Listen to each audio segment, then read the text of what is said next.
बालमित्रांनो, आज मार्च महिन्याचा 5वा आठवडा आहे. आज 29 मार्च 2026 ही तारीख आहे. आपल्या सर्वांना माहीत आहे की आज कामदा एकादशी आहे.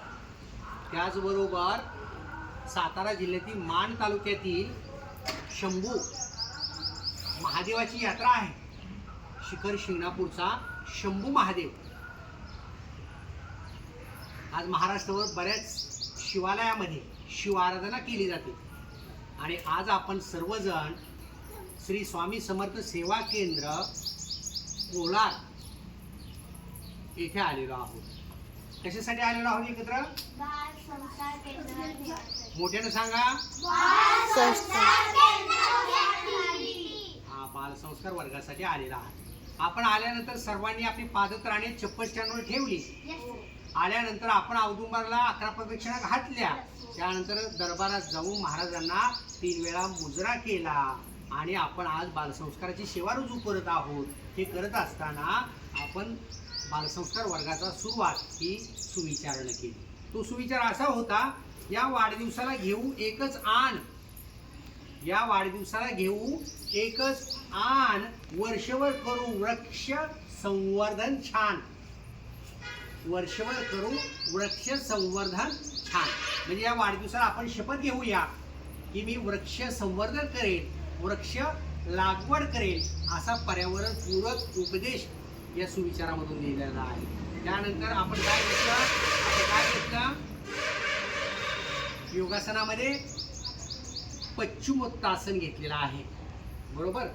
बारकी बैठकीमध्ये बसल्यानंतर आपण मोठ्याने श्वास घेतला, दीर्घ श्वास घेतला, पाय सरळ करून दोन्ही हात वरती केले आणि दोन्ही हातानं पायाचे अंगठे पकडले आणि आपण पाठीत वाकून, कमरेत वाकून आपलं डोकं आपण गुडघ्यापर्यंत टेकवलं. त्या आसनाचं, योगासनाचं नाव होतं पश्चिमोत्तासन. त्यानंतर आपण नियमित सेवेला सुरुवात केली. नियमित सेवा घेत असताना आपण श्री स्वामी समर्थ मंत्र एक माळ घेतलेली आहे. बरोबर का?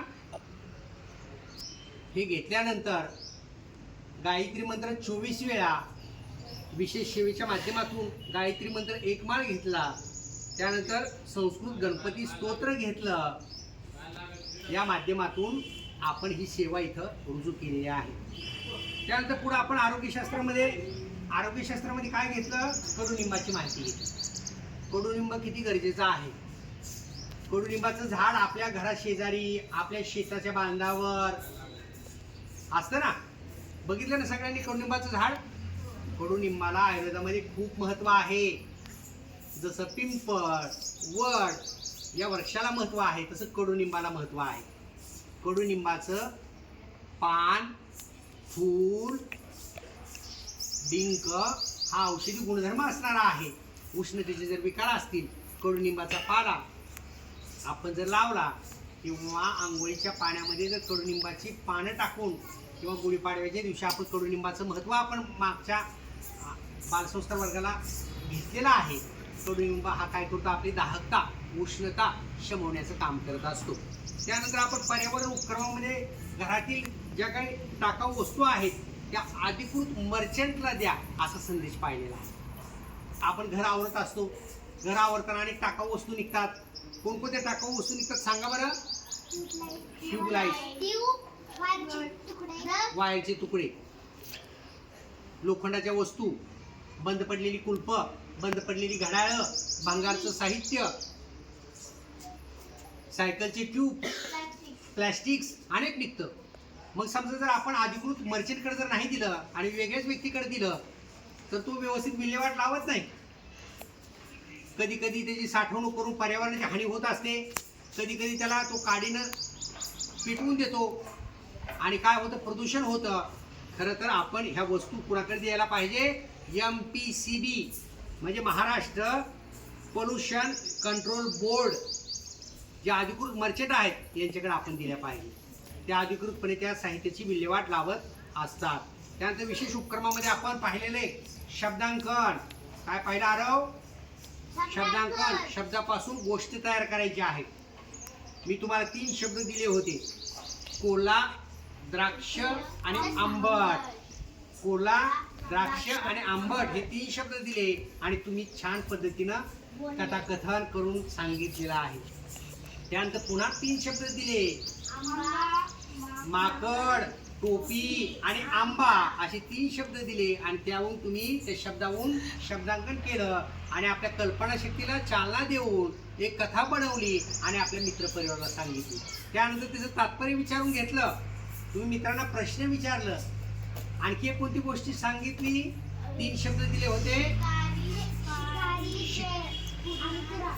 शिकारी, कुऱ्हाड आणि देव असे 3 शब्द दिले आणि या शब्दांकरून आपण काय केली, कथा बनवली आणि खूप छान पद्धतीने सांगितली. त्या सर्व मुलांचं आपण टाळ्या वाजवून अभिनंदन करूया.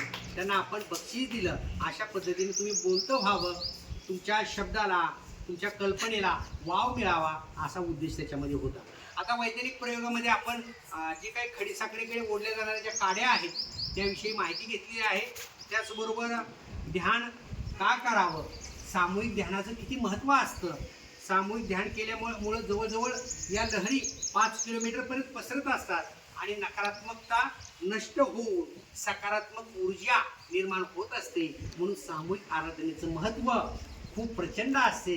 म्हणून येणाऱ्या अखंड नामजपयज्ञ सप्ताहामध्ये सामूहिक गुरुचरित्र वाचन बरोबर सामूहिक ज्या काही सेवा असतात त्याच्यामध्ये आपण सहभाग घेतला पाहिजे, म्हणजे आपल्याला सकारात्मक एनर्जी प्राप्त होत असते.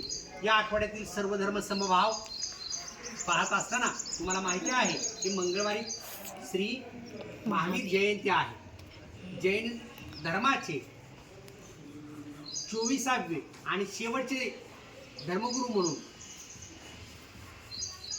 श्री भगवान महावीर पूजनीय आहे. सत्य, अहिंसा, कुठल्याही गोष्टीचा संग्रह करायचा नाही, चोरी करायची नाही आणि ब्रह्मचर्याचं पालन करायचं असे पंचशील हे कुणी सांगितलेले आहेत, भगवान महावीर यांनी सांगितलेले आहे. बालपणीचं त्यांचं नाव काय होतं, वर्धमान. बिहार राज्यामध्ये जन्मलेले भगवान महावीर वयाच्या 30व्या वर्षानंतर त्यांनी घर सोडलं, 12 वर्षे तपश्चर्या केली आणि ज्ञान साधना केल्यानंतर ते आदरणीय वंदनीय असं व्यक्तिमत्व झालं. म्हणून जैन धर्मीय श्री महावीर जन्मोत्सव, जयंती उत्सव हा सण मोठ्या उत्साहामध्ये साजरा करत असतात. शांततेचा, अहिंसेचा मार्ग दाखवणारे भगवान महावीर हे आज वंदनीय, पूजनीय असलेले आपल्याला दिसून येतात. याविषयी आपण माहिती पाहिलेली आहे. ते झाल्यानंतर आपण कृषीशास्त्रामध्ये गोपालक भगवान श्रीकृष्णाविषयी माहिती घेतली. भगवान श्रीकृष्णाविषयी, परंतु विशेषण काय येतं अगोदर, गोपालक भगवान श्रीकृष्ण. भगवान श्रीकृष्ण काय आहेत, गोपालक आहेत, भगवान आहेत, परमेश्वर आहेत. म्हणून आपल्या गायीच्या गोठ्यामध्ये पूर्व बाजूला गोपालक भगवान कृष्णाची फोटो किंवा तस्वीर लावावी, ज्यामध्ये भगवान श्रीकृष्ण बासरी वाजवत आहेत आणि त्यांच्या पाठीमागं काय आहे, गोमाता आहे. अशी जर मूर्ती लावली तर गोकुळासारखं वातावरण गोठ्यामध्ये निर्माण होतं बरोबर. त्याची पॉझिटिव्ह एनर्जी आपल्या गोठ्यामध्ये निर्माण होते, सकारात्मक ऊर्जा निर्माण होते, गाईच्या दुधामध्ये वृद्धी होते. असे अनेक सकारात्मक बदल आपल्याला गोपालक भगवान श्रीकृष्णाच्या माध्यमातून आपल्याला मिळत असतात. आता विद्यार्थी मित्रो, आपण एक संकल्प केलेला आहे. आजच्या बालसंस्कार वर्गात आपण काय संकल्प केला की मी पाणी वाया घालवणार नाही. म्हणा मोठ्यानं, मी पाणी वाया घालवणार नाही, मी पाण्याची बचत करीन.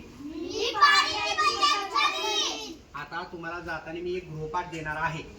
तो गृहपाठ असा आहे, स्वतःचे जेवणाचे ताट स्वतः धुवून जाग्यावर ठेवावे. मला सगळ्यांनी माझ्या पाठीमागं, स्वतःचे जेवणाचे ताट स्वतः, बघा, स्वतःचे जेवणाचे ताट स्वतः धुवून जाग्यावर ठेवायचं विषयी हा गृहपाठ दिलेला आहे. म्हणजे स्वतःच्या वस्तू स्वतः आवरायच्या आहेत. आपण झोपेतून उठल्यानंतर आपला अंथरूण पांघरून स्वतः घड्या घालून ठेवायचे. आपले दैनंदिन कपडे इतस्तार न टाकता स्वतः घड्या घालून व्यवस्थित ठेवायचे. आईने सांगितलं, अरे घरामध्ये झाडू मार, तर झाडायलाही कमीपणा समजायचं नाही. काय करायचं आहे? झाडायचं पण आहे. आई म्हणाली थोडंसं मदत कर, फरशी पूस. तर आईने सांगितलेलं, वडिलांना सांगितलेलं, थोरा मोठ्याने सांगितलेलं काम सगळ्यांनी ऐकायचं. ऐकायचं ना?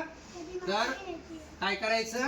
फरशी पुसायची आहे. आईने सांगितलं किचन कट्टा आवर, तर आपल्याला किचन कट्टा ही आवरता आला पाहिजे. बरोबर? हळूहळू या कामामध्ये मदत करत करत आपल्याला आशीर्वाद मिळत असतात. मग काय गृहपाठ सांगितलं मी? जेवल्यानंतर स्वतःचं ताट स्वतः धुवून ठेवायचं आहे. आता आपण बालसंस्कार वगैरे शेवट करूया.